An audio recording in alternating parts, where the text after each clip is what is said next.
জিলহজ মাসের প্রথম দশক বছরের সর্বশ্রেষ্ঠ দলটি, বছরের সর্বশ্রেষ্ঠ দলটি, এর চাইতে আর দলটি শ্রেষ্ঠ নয়। কিন্তু আমরা অনেকেই এ সম্পর্কে জানি না। জিলহজের আমল সম্পর্কে আমরা অনেকেই জানতে না। সর্বশ্রেষ্ঠ হলো কেন? কারণ এই দলটি আল্লামা ইবনে হাজার আসকালানী রাহমাতুল্লাহ আলাইহি বলেছেন, এই দলটির মধ্যে অনেক আমলের সম্মিলন হয়েছে। এই দলটিতে যেমন হজ আছে, সালাত আছে, সিয়াম আছে, জিকির আছে, কোরবানি আছে। গোটা পৃথিবী থেকে হাজিরা আল্লাহ তাআলার কাছে একত্রিত হয়ে আল্লাহ আদেশের কারণে আরাফাতে, মিনায়, মুজদালিফায় একত্রিত হয়ে সারাক্ষণ তারা আল্লাহ তাআলার জিকিরে লিপ্ত আছে এবং নিজের দীনতা প্রকাশ করে ঘর ছেড়ে, বাড়ি ছেড়ে, ত্যাগ করে আল্লাহর কাছে তারা এবং আমরা গোটা পৃথিবী থেকে তাদের সাথে, তাদের জিকিরের সাথে, তাদের তাসবিহ তাহলিলের সাথে আমরা গোটা পৃথিবী থেকে রোজা করছি, গোটা পৃথিবী থেকে আমরা তালবিয়া পাঠ করছি, তাই না ভাই? আমরাও তাদের দিকে লক্ষ্য রাখছি। অর্থাৎ গোটা পৃথিবীর মানুষের নজর এখন আরাফাতের দিকে, হজের দিকে, তথা মানুষের নজর আল্লাহর দিকে। এই জন্য এই দলটি হচ্ছে বছরের ভেতরে শ্রেষ্ঠ। আল্লাহ রাব্বুল আলামিন কালামে পাকে বলেছেন, ইন্না ইদ্দাতাশ শুহুরি ইনদাল্লাহি 12 শাহরান ফি কিতাবিল্লাহ ইয়াওমা খালাকাস সামাওয়াতি ওয়াল আরদ। আল্লাহ তাআলা যেদিন আসমান জমিন সৃষ্টি করেছেন সেদিন থেকে আল্লাহর কাছে মাস হচ্ছে 12টি। মিনহা আরবাআতুন হুরুম, তার মধ্যে 4টি মাস হচ্ছে হারাম মাস, পবিত্র, মহাপবিত্র মাস।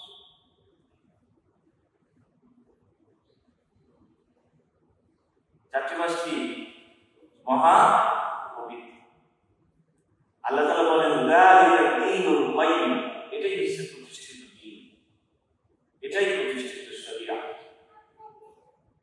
রাসূল করিম সাল্লাল্লাহু আলাইহি ওয়াসাল্লাম বলেন, এই 4টি মাসের মধ্যে 3টি মাস মুতাতাবিয়া, একটার পরে আরেকটা আসে, জিলহজ, জিলকদ, রমজান, আর একটা রাজব ও মুদার। মুদার বলতে যে রজব, যে মাসকে রজব মাস বলে, সেই রজব মাস, এটা আলাদা। এই 4টা মাস বছরের ভিতরে 12 মাসের মধ্যে শ্রেষ্ঠ মাস। আল্লাহ তাআলা বান্দাদের উপকারের জন্য, বান্দাদের আমলকে সমৃদ্ধ করার জন্য কোন দিনের উপরে দিনকে শ্রেষ্ঠ করেছে, কোন দিনকে কোন দিনের উপরে শ্রেষ্ঠ করেছে। যেমন আরাফাতের দিন, কোরবানির দিন, এই দিনগুলো অন্য দিনের চাইতে কি শ্রেষ্ঠ। কোন রাতকে রাতের উপরে শ্রেষ্ঠ করেছে, যেমন রমাদানের রাত, কদরের রাত অন্য রাতের চাইতে কি শ্রেষ্ঠ রাত, শবে বরাতের রাত অন্য রাতের চাইতে শ্রেষ্ঠ রাত। তারপরে কুরবানির রাত, ঈদের রাত শ্রেষ্ঠ রাত। তেমনি আল্লাহ রাব্বুল আলামিন কোন মাসকে মাসের উপরে শ্রেষ্ঠত্ব দান করেছেন। রমজান মাস বছরের সর্বশ্রেষ্ঠ মাস। এগুলো করেছেন কেন? আল্লামা ইবনে রাজব হাম্বলী রাহমাতুল্লাহ আলাইহি বলেছেন, এগুলো করেছেন সবই বান্দাদের কল্যাণের জন্য। বান্দারা যেন আল্লাহ তাআলা মুখী হতে পারে, আল্লাহকে রুজু হতে পারে। আমরা এই 10 দিনে আল্লাহ মুখী হয়ে যাব ইনশাআল্লাহ। আজকে এই প্রসঙ্গে আলোচনা করা প্রাসঙ্গিক, এই জন্য যা জিলহজ মাসে আজকে 29 তারিখ, সৌদি আরবে মনে হয় গতকালকে চাঁদ উঠেছে, আজকে আমাদের দেশে চাঁদ। চাঁদ ওঠার সঙ্গে সঙ্গে জিলহজ মাস শুরু হয়ে গেল। আর এই জিলহজ মাসের যে প্রথম দশক, আল্লাহ রাসূল সাল্লাল্লাহু আলাইহি ওয়াসাল্লাম বলেছেন, মা মিন আইয়ামিন আহাব্বা আযমা ইনদাল্লাহি ওয়া আহাব্বা ইলাইহি মিনাল আমালি ফিহিন্না খায়রুন মিন হাদিহিল আশর হাদাল আশর।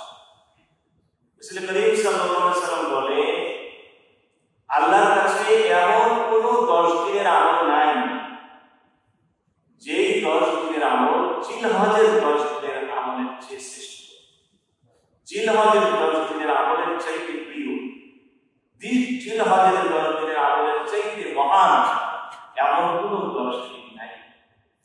তার মানে জিলহজ মাসের 10 দিনের আমল আল্লাহর কাছে সবচেয়ে সম্মানিত, সবচেয়ে প্রিয়। সুবহানাল্লাহ। প্রশ্ন আসতে পারে, এই 10 দিন কি রমজানের শেষ দশকের 10 দিনের চেয়ে উত্তম? হ্যাঁ, দিন ধরলে পারে এই 10 দিন রমজানের শেষ 10 দিনের চেয়ে। কে বলেছেন এটা? আল্লাহ ইবনে তাইমিয়া রাহিমাহুল্লাহ। রাত ধরলে রমজানের শেষ 10 রাত সবচেয়ে উত্তম, কারণ ওই 10 রাতের ভিতরে আছে লাইলাতুল কদর। ওই 10 রাত থেকে আল্লাহ রাসূল ইবাদত বন্দেগী করতেন, কিয়াম করতেন। কিন্তু দিন ধরলে জিলহজের প্রথম 10 দিন রমজানের শেষ দশকের 10 দিনের আল্লাহু আকবার বলবেন, কারণ এই 10 দিনের ভিতরে রয়েছে হজ, ইসলামের গুরুত্বপূর্ণ একটা আরাফা রয়েছে। এই আরাফাত সম্পর্কে রাসূল করিম সাল্লাল্লাহু আলাইহি ওয়াসাল্লাম বলেন, আরাফাতের দিনে আল্লাহ রাব্বুল আলামিন যত সংখ্যক তার বান্দাকে মাফ করে দেন, অন্য কোন দিন এত বান্দাকে মাফ করে দেন। এই 10 দিনের মধ্যে রয়েছে কুরবানি। রাসূল করিম সাল্লাল্লাহু আলাইহি ওয়াসাল্লাম বলেন, ইয়াউমুন নাহার, কুরবানির দিনে ইহরাম দান তথা আল্লাহর জন্য রক্ত প্রবাহিত করার চাইতে বড় কোনো আমল নাই। কুরবানি রয়েছে এই 10 দিনের মধ্যে, রয়েছে আপনার মিনায় অবস্থান, 10 দিনের মধ্যে রয়েছে আপনার জামারায় পাথর নিক্ষেপ করা, 10 দিনের পাথর 50 কুরবানি। এই 10 দিনের মধ্যে রয়েছে আল্লাহর জিকির, তাসবিহ, তাহলিল, জ্ঞান, কুরবানি। এই জন্য বছরের ভিতরে এই 10টা দিন হচ্ছে সর্বশ্রেষ্ঠ। এই 10 দিনে সম্পর্কে আল্লাহ রাব্বুল আলামিন কুরআনে কারিমে 2 জায়গায় বলেছেন। সুবহানাল্লাহ, সুবহানাল্লাহ। আল্লাহ রাব্বুল আলামিন বলেন, ওয়াল ফাজরি ওয়া লায়ালিন আশরিন ওয়াশ শাফঈ ওয়াল ওয়াতর ওয়াল লাইলি ইযা ইয়াস হাল ফি যালিকা কসামুন লিযী ওয়াল ফাজর, ফজরের কসম, ওয়া লায়ালিন আশর, 10 রাতের কসম। এখানে 10 রাত মানে জিলহজের 10 রাত। আর শাফঈ, জোরের কসম। রাসূল করিম সাল্লাল্লাহু আলাইহি ওয়াসাল্লাম বলেন, জোর মানে কুরবানির কসম। ওয়াল ওয়াতর, বেজরের কসম। একটা হাদিসে এসেছে বেজর মানে আরাফা। সুবহানাল্লাহ, সুবহানাল্লাহ। তাহলে এখানে কসমগুলো ম্যাক্সিমাম দেখেন জিলহজের 10টা দিনের তারিখগুলো দেখেন আল্লাহ কসম করেছেন। আল্লাহ কসম এমনি এমনি করেন না। আল্লাহ কসমের ভিতরে অবশ্যই কি থাকে? হিকমত লুকায়িত থাকে। আল্লাহ তাআলা জবাবে কসমে যা বলেন, সেই জবাবে কসমের বক্তব্যের নিদর্শনগুলো থাকে কসমে। আল্লাহ তাআলা এই 10 দিন নিয়ে চিন্তা গবেষণা করার জন্য এই 10 দিনের কসম করেছেন। এই 10 দিনে বেশি বেশি আমল করার জন্য আল্লাহ তাআলা দিনের কসম করেছেন। আল্লাহ রাব্বুল আলামিন সূরাতুল বুরুজের ভিতরে বলেন, ওয়াস সামাই যাতিল বুরুজ ওয়াল ইয়াউমিল মাউউদ ওয়া শাহিদিন ওয়া মাশহুদ কুতিলা আসহাবুল উখদুদ আন-নারি যাতিল ওয়াকুদ। আল্লাহু আকবার। বুরুজ বিশিষ্ট আকাশের কসম, ওয়াল ইয়াউমিল মাউউদ, প্রতিষ্ঠিত দিবসের কসম, মানে কিয়ামতের দিবস। ওয়া শাহিদিন ওয়া মাশহুদ, রাসূল করিম শাহিদের কসম, মাসুদের কসম, সাক্ষীর কসম এবং যাকে সাক্ষ্য দেওয়া হয় তার কসম। রাসূল করিম সাল্লাল্লাহু আলাইহি ওয়াসাল্লাম একটি হাদিসে বলেন, শাহিদ ইয়াউমুল জুমআহ, জুমার দিন বলা হয় শাহিদ, ওয়াল মাশহুদ আল ইয়াউম আরাফা, আর মাশহুদ হচ্ছে আরাফা। সুবহানাল্লাহ। আল্লাহ তাআলা আরাফাতের দিনে কি করেছেন? কসম করেছেন। এই জন্য বছরের ভিতরে এই 10টা দিন হচ্ছে সর্বশ্রেষ্ঠ দিন। এই 10 দিনে আমরা বেশি আনন্দ করব ইনশাআল্লাহ। আল্লাহর নবীকে প্রশ্ন করা হলো, ইয়া রাসূলুল্লাহ, ইয়া হাবিবাল্লাহ, আপনি যে বললেন জিলহজের প্রথম 10 এই 10টি দিন আল্লাহর কাছে এই দিনগুলোর আমল সবচেয়ে শ্রেষ্ঠ, অন্য কোন দিনের অন্য কোন দশকের আমল আল্লাহর কাছে এত শ্রেষ্ঠ নয়। ওয়ালাল জিহাদু ফি সাবিলিল্লাহ, আল্লাহর পথে জিহাদ কি এর চাইতে শ্রেষ্ঠ নয়। নবীজি বললেন, ওয়ালাল জিহাদু ফি সাবিলিল্লাহ, জিহাদের চাইতে ওই দিনের আমল শ্রেষ্ঠ।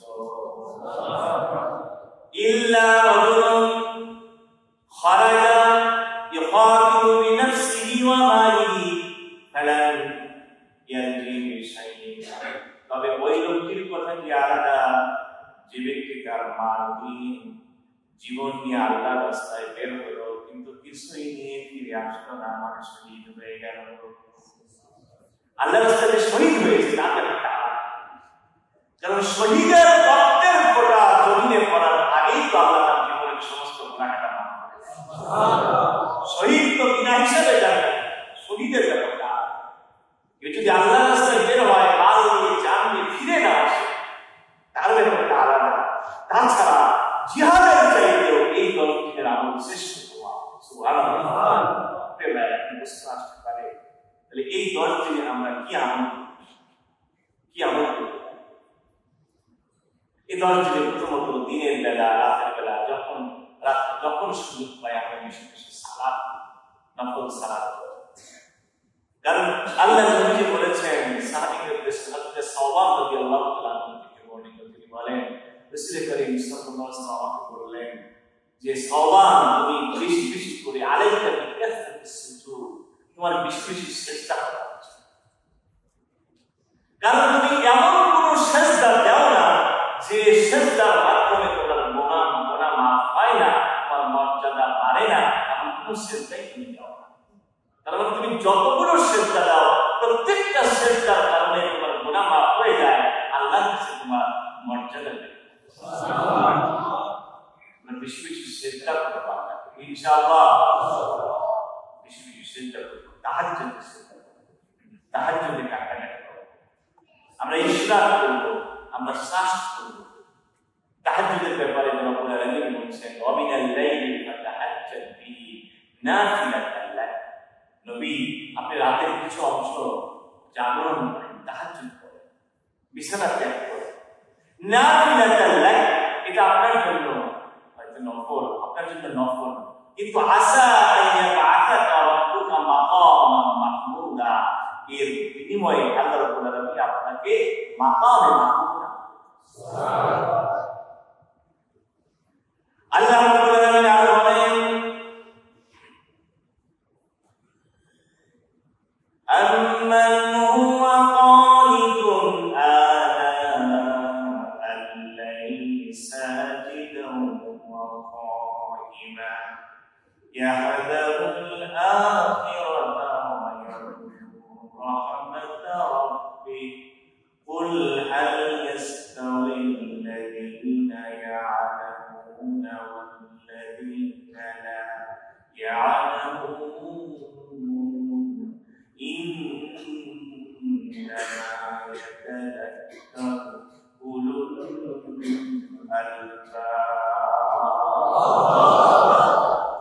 أَمَّنْ هُوَ قَانِتٌ آنَاءَ اللَّيْلِ سَاجِدًا وَقَائِمًا يَحْذَرُ الْآخِرَةَ وَيَرْجُو رَحْمَةَ رَبِّهِ, যে ব্যক্তি তার রবের রহমতের আশায় দাঁড়িয়ে সিজদা করে, তার রবের সাথে সাক্ষাতের আশায় দাঁড়িয়ে সিজদা করে রাত্রি জাগরণ করে, আর যে ব্যক্তি এটা করে না, এই দুই শ্রেণীর মানুষ সমান হতে পারে? নবী আপনি বলে দেন যারা জ্ঞানী আর যারা জ্ঞানী নয়, যারা জানে আর যারা জানে না, তারা কি সমান? কেবল জ্ঞানীরাই উপদেশ গ্রহণ করে। তার মানে আল্লাহ এখানে বোঝাচ্ছেন রাত থেকে যারা তাহাজ্জুদ পড়ে তারাই হচ্ছে আমার প্রকৃত জ্ঞানী মানুষ। তাহাজ্জুদ করব, আমরা ইশরাক করব, ফজরের নামাজের পরে জায়গা নামাজে বসে বসে তাসবিহ তাহলিল করব। রাসূল করিম সাল্লাল্লাহু আলাইহি ওয়াসাল্লাম বলেন, যে ব্যক্তি ফজরের নামাজের পরে জায়গা নামাজে বসে তাসবিহ তাহলিল করলো, সূর্য ওঠার পরে দুই রাকাত নামাজ আদায় করলো, তার জন্য একটি কবুল হজ এবং একটি কবুল উমরা সওয়াব লিখে দেওয়া হলো। তাম্মাতান তাম্মাতান তাম্মা, পূর্ণ সওয়াব, পূর্ণ সওয়াব, পূর্ণ সওয়াব। বলেন সুবহানাল্লাহ। আমরা সালাতুল দুহা, ইশরাক, চাষ করব। চাষ করলে পরে মানুষের মেধা শক্তি বেড়ে যায়। কি বেড়ে যায়? আল্লাহ তাআলা ইবাদত বন্দেগী করা তার জন্য সহজ হয়ে যায়। প্রিয় ভাইরা, আল্লাহ রাসূল সাল্লাল্লাহু আলাইহি ওয়াসাল্লাম বলেন,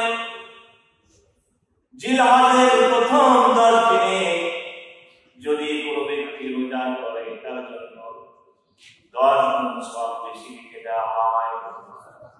তার মানে বোঝা গেল জিলহজের প্রথম 10 দিনে রোজা রাখতে হবে বেশি বেশি। ঠিক আছে ভাই? রাসূল করিম সাল্লাল্লাহু আলাইহি ওয়াসাল্লাম আরো বলেন, বিশেষ করে সিয়ামুল ইয়াউমি আরাফা আহতাসিবু আলা আল্লাহি আইয়াগফিরুস সানাতা আল্লাতী ক্বাবলাহু ওয়াস সানাতা আল্লাতী বা'দাহু। বিশেষ করে আরাফাতের দিনের রোজা যে ব্যক্তি রাখবে, আমি আল্লাহর কাছে আশা করি তার পূর্ববর্তী 1 বছরের গুনাহের জন্য তা কাফারা হয়ে যাবে এবং পরবর্তী 1 বছরের গুনাহের জন্য সেটা কাফারা হয়ে যাবে। আরাফাতের দিনে 1 দিনের রোজা 2 বছরের গুনাহ কিন্তু কাফারা। কোন দিনের রোজা বলেন? আরাফাতের দিনের রোজা কোনটি হবে এটা নিয়ে ইখতিলাফ আছে। যেহেতু সৌদি আরবে যেদিন 8 তারিখ, আমাদের এখানে সেদিন 7 তারিখ। সৌদি আরবে যেদিন 9 তারিখ, আমাদের এখানে সেদিন 8 তারিখ। তাই না ভাই? একটু না ইখতিলাফ আছে, ওলামায়ে কেরামের ভিতরে ইখতিলাফ আছে। অনেকে বলছেন যে হাজিরা যেদিন উপস্থিত হয়, আমি দেখতেছি হাজিরা উপস্থিত হয়েছে, বাংলাদেশ থেকে দেখছি, ওই দিনের রোজা। আর অনেকে বলছেন আরাফাতের দিন মানে জিলহজের 9 তারিখ, ওই দিন আরাফাত। ওদের জন্য সেদিন 9, আমাদের জন্য তো 8 ছিল। তাহলে আমরা আমাদের এখানে যেদিন 9 তারিখ সেই দিন আমাদের ইখতিলাফ আছে। আমরা 2 দিনই রাখবো ইনশাআল্লাহ। আমরা জিলহজের 8 তারিখেও রাখবো, 9 তারিখে রাখবো। পারলে পরে জিলহজ মাসের 1 থেকে শুরু করে 9 তারিখ পর্যন্ত সব দিন রোজা রাখার চেষ্টা করবো ইনশাআল্লাহ। না পারলে সাধ্যমতো সোমবারে রাখবো।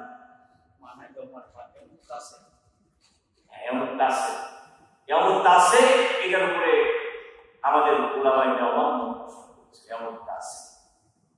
আমি বললাম দুটো মত বললাম। আর অনেকে বলছেন যে ওরা আহলে হাদিসের বাইরে বলেন না, আরাফাতের দিন যেদিন সেদিন রাখবেন। দুটো মত বলে দিয়েছি। আমরা চেষ্টা করবো 9 তারিখ পর্যন্ত সব দিন রোজা রাখার চেষ্টা করবো ইনশাআল্লাহ। ইনশাআল্লাহ না পারলে কমপক্ষে আমরা সোমবার রাখবো, বৃহস্পতিবার রাখবো। এমনি তো সোমবার রোজা রাখা কি সুন্নাহ। বৃহস্পতিবার যেদিন পরে সেই দিনটা রাখবো, জিলহজের 8 তারিখে রাখবো, জিলহজের 9 তারিখে রাখবো ইনশাআল্লাহ। আল্লাহ তৌফিক দান করেন, আমিন বলি। কারণ রোজা রাখলে যে কত ফায়দা, রোজা রাখলে বান্দার আল্লাহর সাথে সম্পর্ক বেড়ে যায়, বান্দা আল্লাহর গুণে গুণান্বিত হয়ে যায়।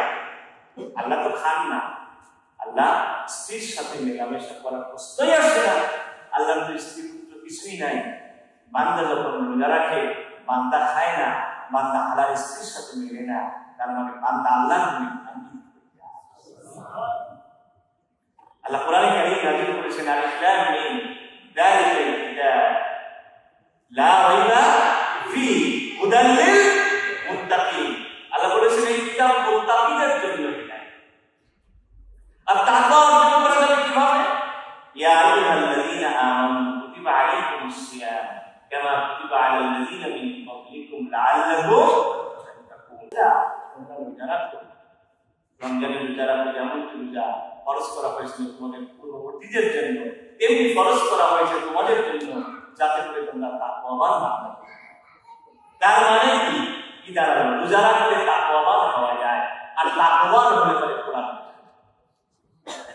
রোজা অবস্থায় কোরআন পড়বে, তাহলে কোরআনের মর্ম দিয়ে ভিতরে ঢুকে যাবে ইনশাআল্লাহ। আল্লাহ নবী বলেন,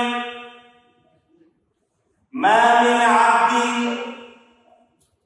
ইয়াসুমু ইয়াওমান ফি সাবিলিল্লাহি ইল্লা বা'দাল্লাহু ওয়াজহাহু 'আনিন নারি বিযালিকাল ইয়াওমি 70 খরিফা। আল্লাহ নবী বলেন, কোন আল্লাহর বান্দা যদি আল্লাহর খুশির জন্য একদিনের রোজা রাখে, আল্লাহ রাব্বুল আলামিন ওই একদিনের বদৌলতে জাহান্নামের আগুনকে তার থেকে 70 বছরের পর তুলে দিয়ে দেয়।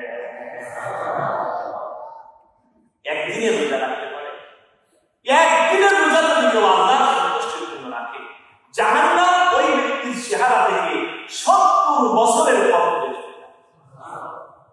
আমরা রোজা রাখার চেষ্টা করবো বেশি বেশি ইনশাআল্লাহ। আল্লাহ তাআলা তৌফিক দান করেন।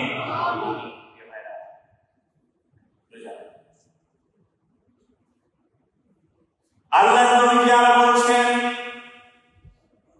নবীর হাদিস সাহাবী বলছেন, হযরতে হাফসা রাদিয়াল্লাহু তাআলা থেকে বর্ণিত, হযরতে হাফসা রাসূলের স্ত্রী ওমরের মেয়ে হাফসা বিনত ওমর রাদিয়াল্লাহু তাআলা থেকে বর্ণিত, তিনি বলেন, আরবাউন লাম ইয়াদা রাসূলুল্লাহ সাল্লাল্লাহু আলাইহি ওয়াসাল্লাম, আল্লাহর নবীকে আমি 7টি আমল সাথে দেখি নাই। কয়টা? 4টি আমল আমি রাসূলকে সাথে দেখি নাই। একটা হচ্ছে সিয়াম ও আশুরা, আশুরার রোজা, ওয়াল আশরি, এবং এই যে জিলহজের প্রথম দশকের রোজা নবীকে আমি সাথে দেখি নাই। সালাসাতি আইয়ামিন মিন কুল্লি শাহরিন, প্রতি মাসের 3টি রোজা, 13, 14, 15, 4 এই 3 দিনের রোজা আমি রাসূলকে সাথে দেখি নাই। আর রাকাতাইনি ক্বাবলা ওয়াদা, আর ফজরের পূর্বে 2 রাকাত সুন্নাতকে আমি কোনদিন নবীকে সাথে দেখি না। সুবহানাল্লাহ বলি আমরা, একটু বলি না ভাই সুবহানাল্লাহ। নবী সব সময় 4টি আমল করেছেন, 4টি আমল ছাড়েন না। কোন 4টি আমল বলেন তো? আশুরার রোজা, জিলহজের প্রথম দশকের রোজা, জিলহজের যে 10 দিন, 10 দিন তো রাখা যাবে না, 10 দিনের রোজা রাখা যায়, 9 দিন, প্রথম দশকের এই কি 9 দিন, আর প্রতি মাসে 3 দিনের রোজা, আর ফজরের রোজা রাখছেন না। এই 4টি আমলকে আমি প্রতিদিন নবীর সাথে, তাহলে আমরা রোজা রাখবো ইনশাআল্লাহ বলি। আর আমরা কি করব? এই দশকে আমরা বেশি বেশি আল্লাহ তাআলা তাসবিহ করব, তাহলিল করব, তাকবীর দেব ইনশাআল্লাহ। এই জিলহজ মাসের চাঁদ দেখা যাওয়ার সঙ্গে সঙ্গে তখন থেকে তাকবীর পড়া শুরু হয়। তাকবীর পড়া কি? আমরা 9 তারিখ ফজর থেকে 11 তারিখ আসর পর্যন্ত, তখন তো আমরা ওয়াজিব হিসেবে করি, কিন্তু এই 4 ওঠার সঙ্গে সঙ্গে থেকে আপনি তাকবীর করবেন, যত বেশি পারেন তাকবীর করবেন। যেহেতু রব্বুল আলামিন বলছেন, লিয়াশহাদু মানাফিআ লাহুম, লোকেরা যেন হজে এসে দেখে আমি তাদের জন্য কি উপকার রেখেছি। আল্লাহু আকবার বলবেন। হজ না করলে বুঝবেন না।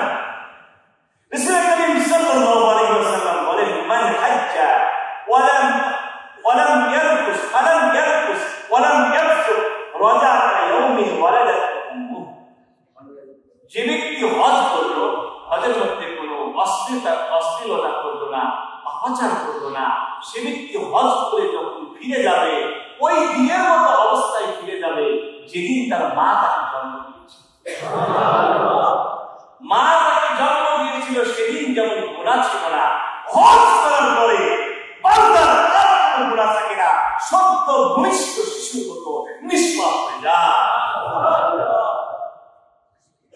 ওয়াল হাজ্জুল মাবরুর লাইসা লাহু সাওয়াবুন ইল্লা জান্নাহ।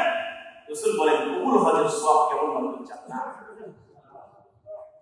জান্নাত ছাড়া হজের আর কি কাজ করতে পারে? জান্নাত হচ্ছে না। বুঝতেছেন আপনারা? হজ করলে ইমাম আহমদ রাহমাতুল্লাহ আলাইহি হজ করার আগে শ্রেষ্ঠ ইবাদত কোনটি এটা নিয়ে তার মধ্যে একটু দ্বিধা ছিল, কিন্তু হজ করার পরে ওনার মনে হলো শ্রেষ্ঠ ইবাদত হজ। কারণ হজের ভিতরে ত্যাগ আছে, কুরবানি আছে, দেহের ইবাদত আছে, আর্থিক ইবাদত আছে, আধ্যাত্মিক ইবাদত আছে। কাবা শরীফের দিকে আমরা মুখ ফিরিয়ে নামাজ পড়ি, কাবাকে কোনোদিন দেখিনি।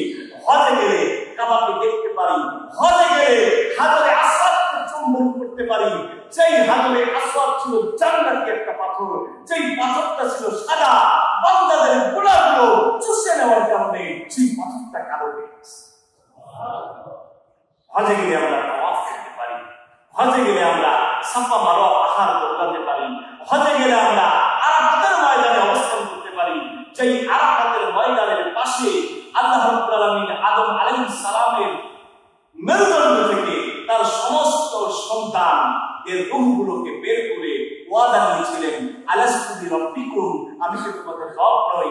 বলু বালা, তারা বলেছিল হ্যাঁ আপনি আমাদের রব। তুলে বলেন সুবহানাল্লাহ।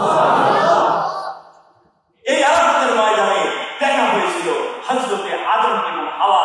আমরা হজে গেলে মুজদালিফায় অবস্থান করি, সেই মুজদালিফায় পৃথিবীতে প্রথম বাসর হয়েছিল হযরতে আদম এবং হাওয়া। আমরা মিনায় অবস্থান করি, যেই মিনাতে আল্লাহর রাসূল আল্লাহর নবী ইব্রাহিম আলাইহিস সালাম তার অত্যন্ত আদরের দুলাল পুত্র ইসমাঈল আলাইহিস সালামকে কুরবানি করে চালিয়ে দিয়েছিলেন। আল্লাহু আকবার। এখানে দেখতে পাবেন কোন পাহাড়ে ইব্রাহিম আলাইহিস সালাম তার ইসমাঈলকে নিয়ে গিয়েছিলেন কুরবানি করার জন্য, কোন কিঞ্চিত জায়গায় শয়তান ওয়াসওয়াসা দিয়েছিল, সেই জায়গাগুলোতে শয়তানকে পাথর মারতে পারে। সুবহানাল্লাহ। হজে গেলে আপনি সাফা মারওয়া দৌড়াবেন, যেখানে হযরতে হাজার আলাইহিস সালাম আল্লাহর হুকুম পালনের জন্য শিশুপুত্র ইসমাঈলকে অবস্থান করছিলেন, 7 বার তিনি চক্কর দিয়েছিলেন শিশুপুত্রের জন্য।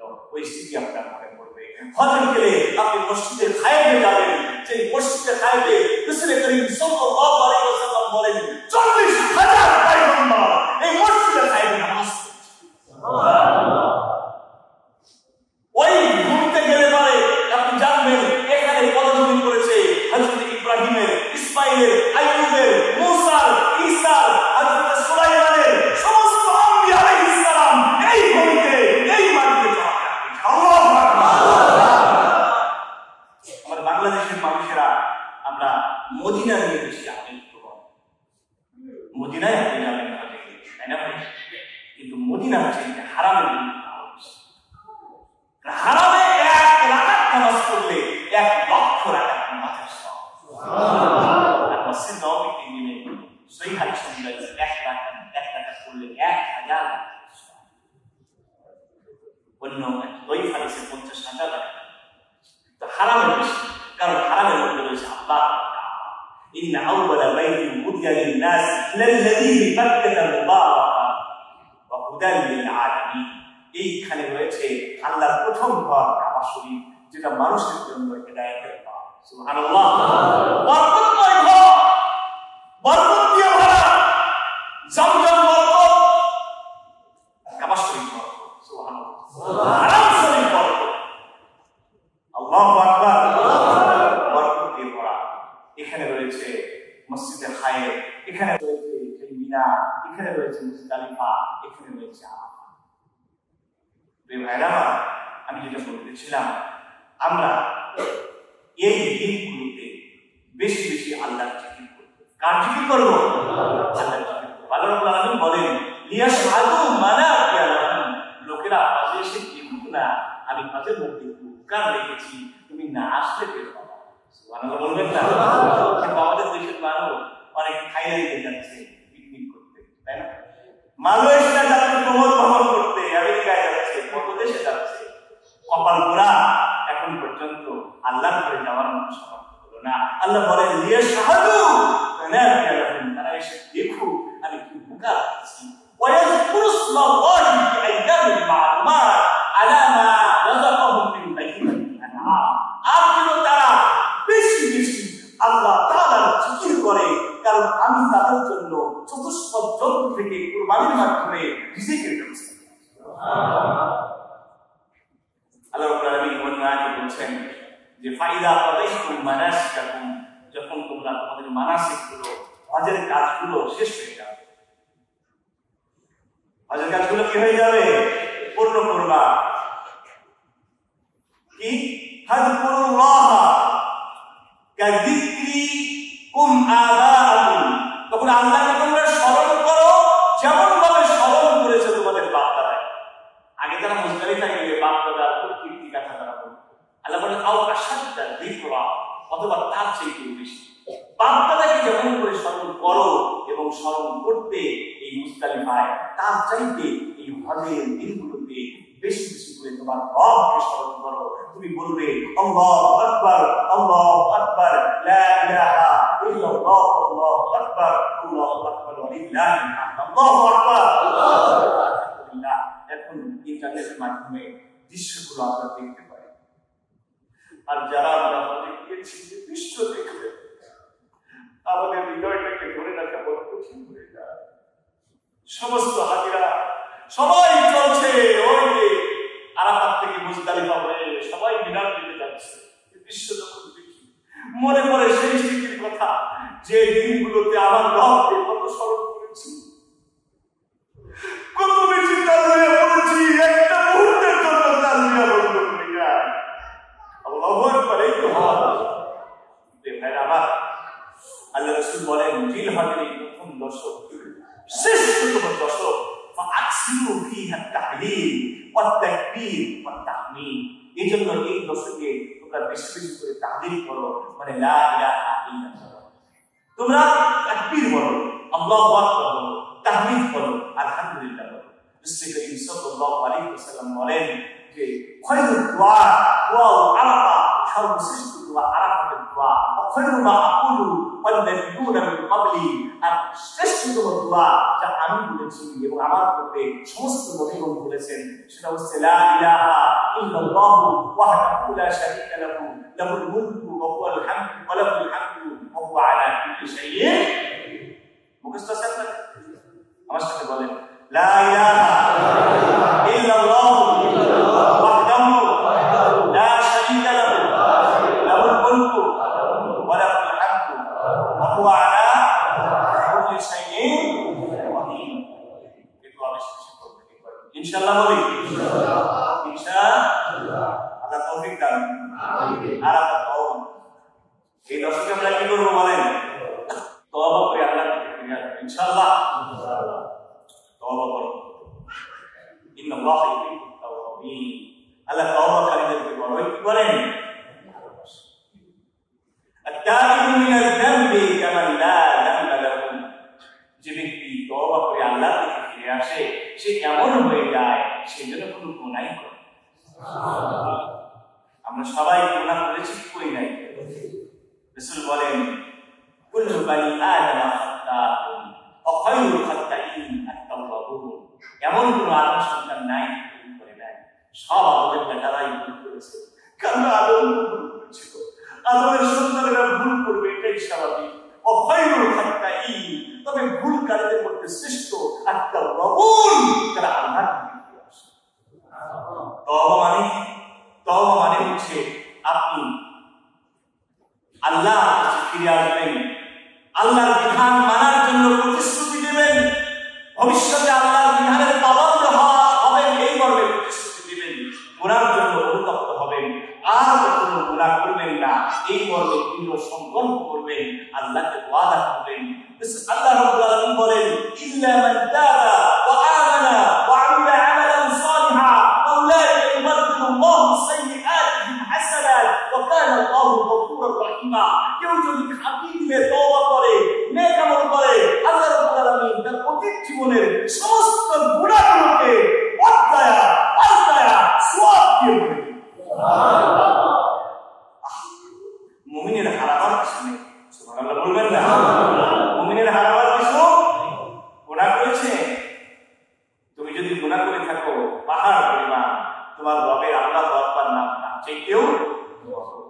তুমি যদি গুনাহ করে থাকো আসমান পরিমাণ, তোমার রব তার আল্লাহু আকবার নাম আসমানের চাইতেও বড়।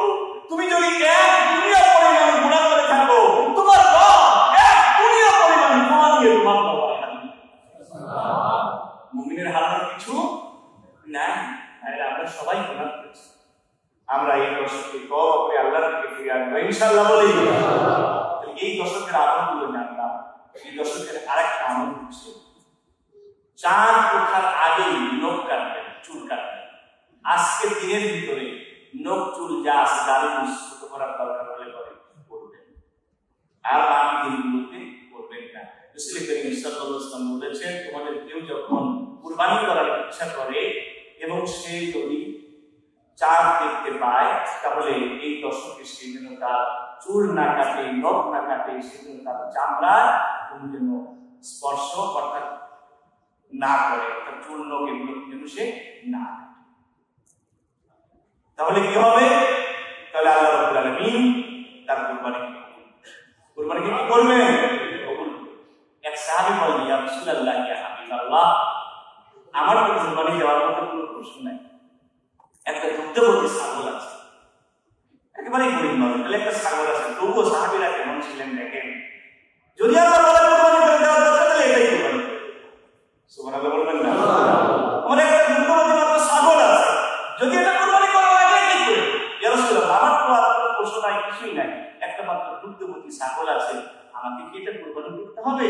রাসূল করিম সাল্লাল্লাহু আলাইহি ওয়াসাল্লাম বললেন, না, তোমাকে এটা কুরবানি দেওয়ার দরকার নাই, তবে তুমি তোমার চুল কাটবা না, তোমার নখ কাটবা না, তাহলে আল্লাহ রাব্বুল আলামিন তোমাকে কুরবানির সওয়াব সুবহানাল্লাহ। ভাইরা, যাদের কুরবানি আছে, আমরা তো আমাদের চুল নখ কাটবো না, সেটা আমাদের আমল। কুরবানি যাদের নাই, তারাও যদি ইখলাসের সাথে চুল না কাটে, নখ না কাটে, এই যে হাজিদের ইকরামের অবস্থায় যেগুলো করা যায় না, তাই কি বলে হাজির এর অবস্থায় চুল কাটতে পারে, নখ কাটতে পারে না, এই যে আল্লাহর জন্য পাগল হয়ে যায়, হাজিরা বন্ধ হয়ে যায়, কাপড়ের কাপড় পরে আল্লাহর জন্য ঘর ছাড়ে, বাড়ি ছাড়ে, এরকম অবস্থায় মাথা উঠানো যায় না, সুগন্ধি ব্যবহার করা যায় না। আল্লাহ রাসূল বলেন, আল্লাহ রাব্বুল আলামিন আরাফাতের ময়দানে বান্দাদেরকে নিয়ে গর্ব করে, ফেরেশতাদেরকে ডেকে বলে, হে ফেরেশতারা দেখো, ফেরেশতারা দেখো, আমার বান্দারা এসেছে উস্কো উস্কো চুলে। সুবহানাল্লাহ। আমার বান্দারা এসেছে তারা খালি মাথায়, উস্কো উস্কো চুলে তারা এসেছে। এই যে হাজিরা পাগল হয়ে যায়, চুল কাটে না, নখ কাটে না, কুরবানি করার পরে তারা এগুলো করে, ইহরাম ভেঙে ফেলে। আপনারাও এই দশকে এই আমলটা যদি করেন, আল্লাহ তাআলা তাদের কুরবানি নাই করার সামর্থ্য নাই, তাদের আমলনামায় ইসলাম দেন। সুবহানাল্লাহ। আল্লাহ রাব্বুল আলামিন আমাদেরকে জিলহজের প্রথম দশকের আমলগুলো সঠিকভাবে করার জন্য তৌফিক দান করেন।